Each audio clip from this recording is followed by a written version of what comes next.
and I welcome to the show and to New Zealand's biggest small group, Dale Campbell from the Auckland Church Network. Well, good morning, Dale. Happy Lent. Morning, Kat. Yeah, good to be here. Is that what I say, happy Lent, or is it more like, I hope your Lent is prayerful and reflective at the moment? You could probably say whatever you want. Both of those options sound good. Okay, so Yeah, let's talk about happy. Lent, because it involves a lot of important stuff, right? I know that this Wow, season yes. is a time where people get together and they really reflect on the weight of what Jesus did on the cross. Yeah.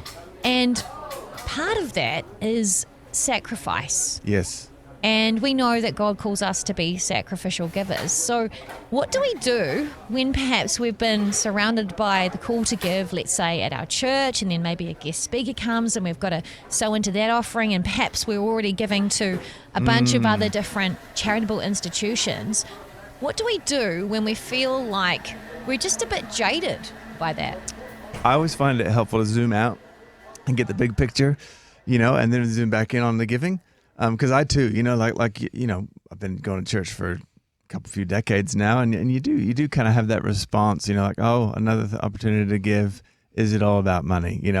So I like to zoom out and think, like the whole Lent thing is about like a reset for our discipleship to Christ, because we get a little bit stale and perhaps tokenistic, or our rhythms get routine.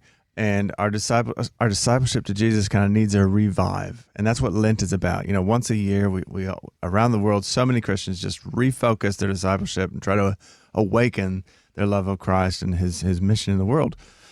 And when it comes to giving, giving is one of three Lenten practices: prayer, fasting, and giving. And I think really for all three of these practices, especially, including giving, is that the problem that they address is my selfishness. I'm self-involved. I'm self-focused. What's in it for me? I come to church to get inspiration. What do they want from me? They just want some stuff from me. Yeah, I didn't get anything out of that service. What's going on here? Yeah, that's a fundamental human problem. Fear, selfishness, focus on me. I'm missing out. My fear, my selfishness, me.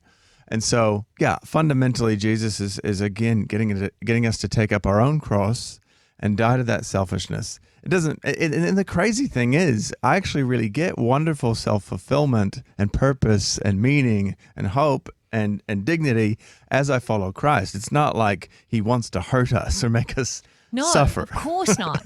And I think Yeah. it's interesting that you mentioned that the other spiritual disciplines in the Lenten season Yeah. are prayer and fasting. And perhaps prayer is something that we definitely need to come back to when we start feeling jaded or feeling that way. That's right. How would you suggest someone goes about starting a new prayer journey? Like perhaps they have felt a bit stuck. Do you have any suggestions for them? Yeah, I mean, look, people can be on different journeys in their faith.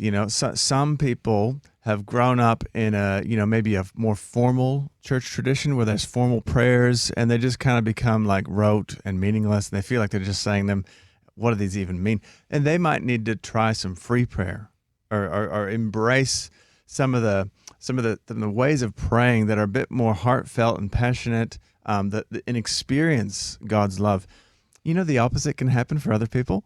They've grown up in a church where every other word in the prayer is Father God, Father, and we're just this, and we Father God, and this. And a lot of like buzzwords that are used in like Christian like Pentecostal circles. And it's so free and flowing, and it's passionate, but to them, they experience it as kind of that meaningless and just the same and blah. What does it mean? And they actually find these historic, beautiful, traditional, transcultural, crafted prayers that have lasted for centuries, and they find those inspiring. Well, it's interesting that you mentioned that, because Jesus did give us a great example of And he how sure to pray, did. right? The Lord's Absolutely. Prayer has everything in it that we need. So from what you've just said, I'm guessing that if you're someone that struggles with rote prayers, and perhaps Yes. you've recited the Lord's Prayer Yes. for quite some time and it's become like a bit numb, maybe you could rewrite that in your own words. That's right. And pray that. And conversely, if you're used to just freestyling it, Yes. in like a happy, clappy Protestant church, then perhaps Nice. coming back to more traditional liturgical prayers, Yes. and maybe like an older version of the Lord's Prayer might be helpful. Sure. I get to help 24/7 Prayer New Zealand as this movement unfolds in this country.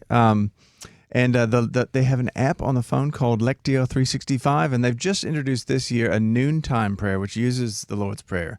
And it goes through, it kind of uses it as a framework. So you pray a little bit, and then you just let your heart and mind wander for a while and reflect.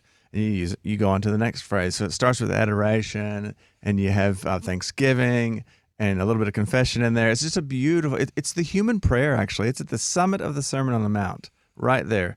This is how I want my people to be shaped. And it's actually the most said set of words in humanity. Wow. So where do people find that again? Because that sounds 6. awesome. No, Matthew but 6. the app? Oh, the app. Yeah. I guess the Google Play Store or the Apple Play Store, any app store, Lectio 365. Lectio 365. Yeah. Well, that sounds like a great place to start. And thank you so much for joining me this morning to talk about this.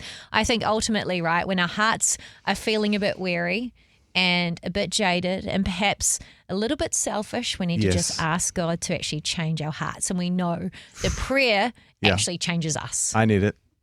Amazing. I hope you enjoyed that as much as we did. Yeah, don't forget to like and subscribe and turn your notifications on so you don't miss the next video. We'll see you in the next one.